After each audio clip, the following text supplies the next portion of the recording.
Hello students, welcome to my YouTube channel. Today we are going to discuss about types of steam and advantages of superheated steam.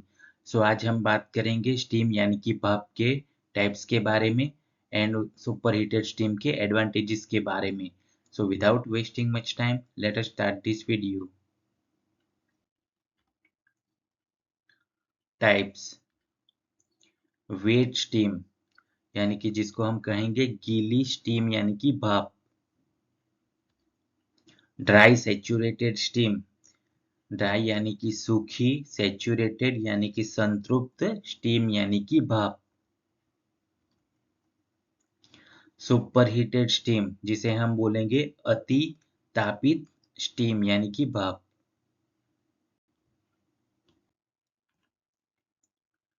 Wait steam. Wet steam is a mixture of water vapor, steam and liquid water droplets.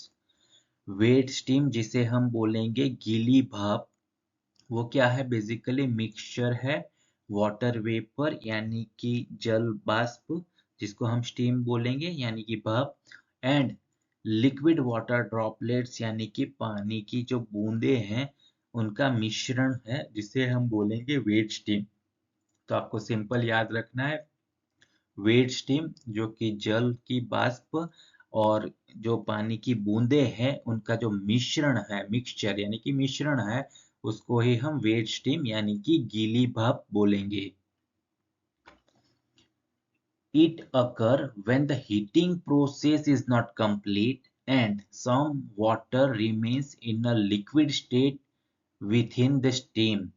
यानी कि यह तब होता है जब heating process यानी कि जो हीटिंग की प्रक्रिया हम करते हैं वो नॉट कंप्लीट यानी कि पूरी नहीं होती है, तभी क्या होता है? Some water remains in a liquid state, यानी कि जो कुछ पानी है वो लिक्विड स्टेट यानी कि तरल अवस्था में रह जाता है स्टीम के अंदर, राइट, जिसको ही हम बोलते हैं wet steam. So over here you can see, यहाँ पे ये वाटर है, राइट, उसको हम यहाँ पे देखिए कांस्टेंट प्रेशर है, यहाँ पे भी कांस्टेंट प्रेशर है. तो यहाँ पे हम क्या कर रहे हैं? उसको हीट दे रहे हैं यानी कि इवापोरेशन टेम्परेचर यानी कि हीट दे रहे हैं. तो यहाँ पे अगर टेम्परेचर हम बढ़ाएंगे तो क्या होगा? ये देखिए वो थोड़ी बहुत मिक्सचर ऑफ, हम बोल सकते हैं वाटर वेपर यानी कि जल की जो वाष्प थी वो हमें मिलेगी, लेकिन यहाँ पे आप देख सकते हैं लिक्विड के वाटर ड्रॉपलेट्स भी हैं, राइट, यानी कि इन दोनों का जो मिक्सचर है, इसीलिए हम बोलेंगे वेट स्टीम. तो सिंपल याद रखना है, हम क्या कर रहे हैं? वाटर को हीट दे रहे हैं, तभी हम हमें जब हीट देने के कारण उसमें क्या होगा? आफ्टर सम टाइम कि वाटर वेपर जनरेट होगा और लिक्विड के ये बूंदे हैं, यानी कि इन दोनों का जो मिश्रण है, मिक्सचर है, उसको ही हम वेट स्टीम बोलेंगे.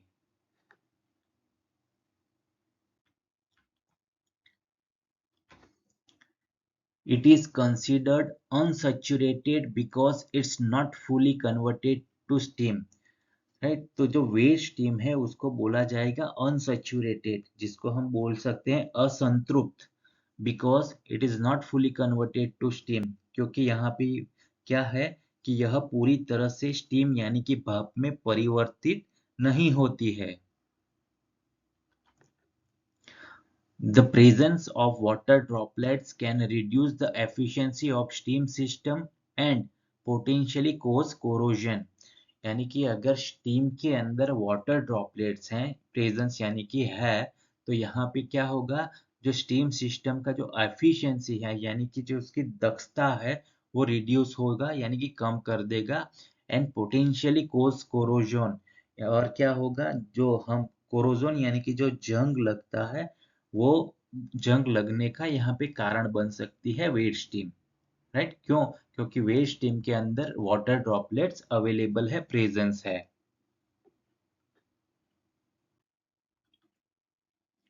Dry saturated steam.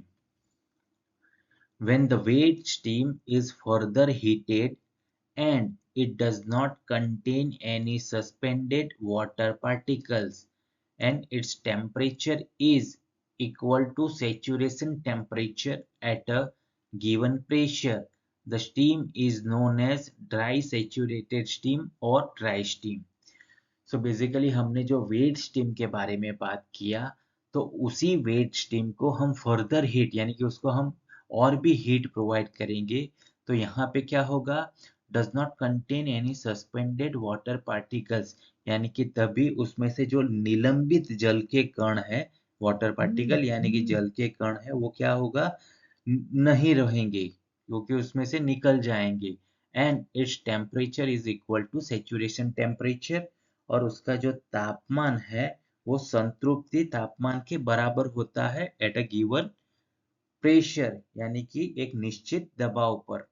तभी जो स्टीम होती है जिसको हम बोलेंगे ड्राई सेचुरेटेड स्टीम और ड्राई स्टीम। तो आपको सिंपल याद रखना है कि जब भी हमारा वेट स्टीम है, वेट स्टीम यानी कि ये क्या है, वाटर वेपर है, और ये जो वाटर के ड्रॉपलेट्स हैं जिसको हम वेट स्टीम बोले थे, उसी वेट स्टीम को हम और भी हीट प्रोवाइड करेंगे, राइट, यानी कि टेम्परेचर बढ़ाएंगे, तभी क्या होगा, ये वाटर का जो ड्रॉपलेट्स है वो निकल जाएगा, यानी कि यहाँ पे आप देख सकते हैं ओनली वाटर वेपर ही हमें दिख रहा है, राइट, यानी कि जो पार्टिकल है वो यहाँ से निकल गया है, जिसको ही हम बोलेंगे सेचुरेटेड स्टीम और ड्राई स्टीम, यानी कि उसमें जो सस्पेंडेड वाटर पार्टिकल है वो नहीं दिखेंगे यहाँ पे, right.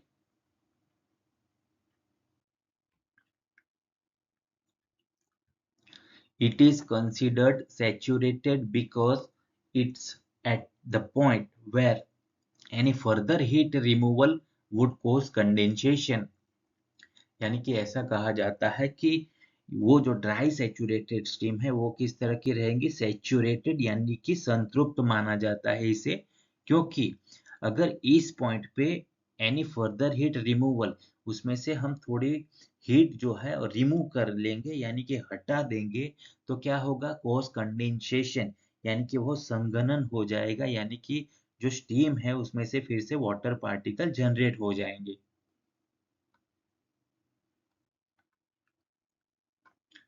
Superheated steam. When the dry steam is heated further at constant pressure to a temperature higher than its saturation temperature, the steam is known as superheated steam. So अब यहाँ पे क्या करना है कि हमें जो ड्राई स्टीम मिला था उसी ड्राई स्टीम को हम फर्दर हीट प्रोवाइड करेंगे at constant pressure, right, to a temperature higher than its saturation temperature, यानी कि हमने क्या बोला था कि ड्राई स्टीम है वो तब वो सैचुरेशन टेम्परेचर पे है, लेकिन यहाँ पे हायर देन सैचुरेशन टेम्परेचर पे हम अगर हीट प्रोवाइड करेंगे तो वो बन जाएगी सुपर हीटेड स्टीम।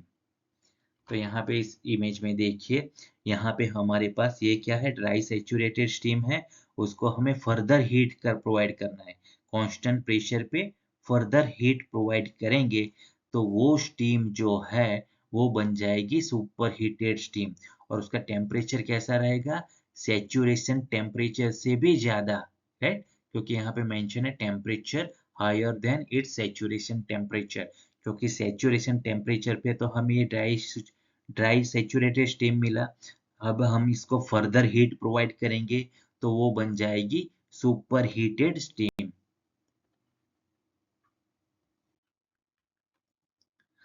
सो यहाँ पे मैंने एक पूरा फिगर इंसर्ट किया है, तो यहाँ पे पहले है वाटर पार्टिकल्स यानी कि वाटर है, वाटर को हम क्या कर रहे हैं, हीट प्रोवाइड कर रहे हैं, हीट प्रोवाइड करने की वजह से यहाँ पे उसका टेम्परेचर बढ़ा, टेम्परेचर बढ़ने की वजह से यहाँ पे हमें वाटर का वेपर मिला और यहाँ थोड़े बहुत वाटर के पार्टिकल मिले, right.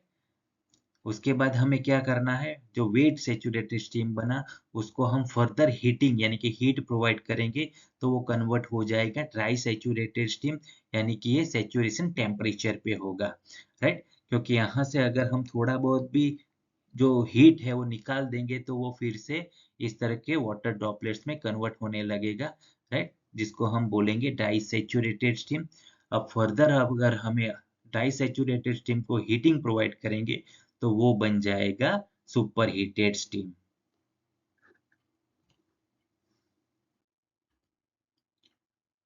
Advantages of superheated steam.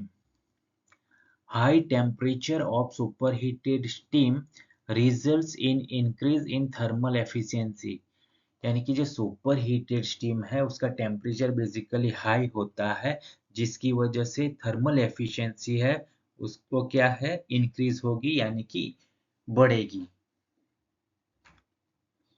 It minimize the condensation loss in a prime mover, यानी कि जो प्राइम मूवर है उसमें कंडेंसेशन लॉस यानी कि जो संघनन की हानि जो होती है वो कम हो जाएगी। It reduces the steam consumption for same power output, यानी कि समान विद्युत उत्पादन के लिए जो हमें स्टीम चाहिए उसका जो खपत है कंजप्शन यानी कि खपत जो है वो यहाँ पे क्या हो जाएगा रिड्यूस यानी कि कम हो जाएगा। It increases the capacity of the plant, यानी कि हमारा जो प्लांट है उसकी कैपेसिटी वो इंक्रीज यानी कि बढ़ जाती है।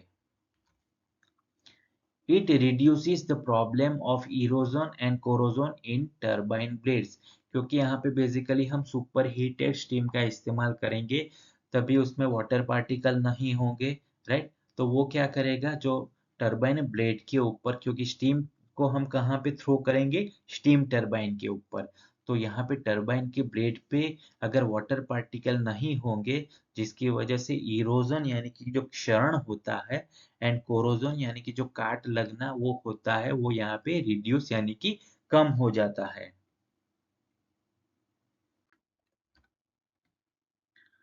Thank you for watching, like comment share and subscribe to my channel.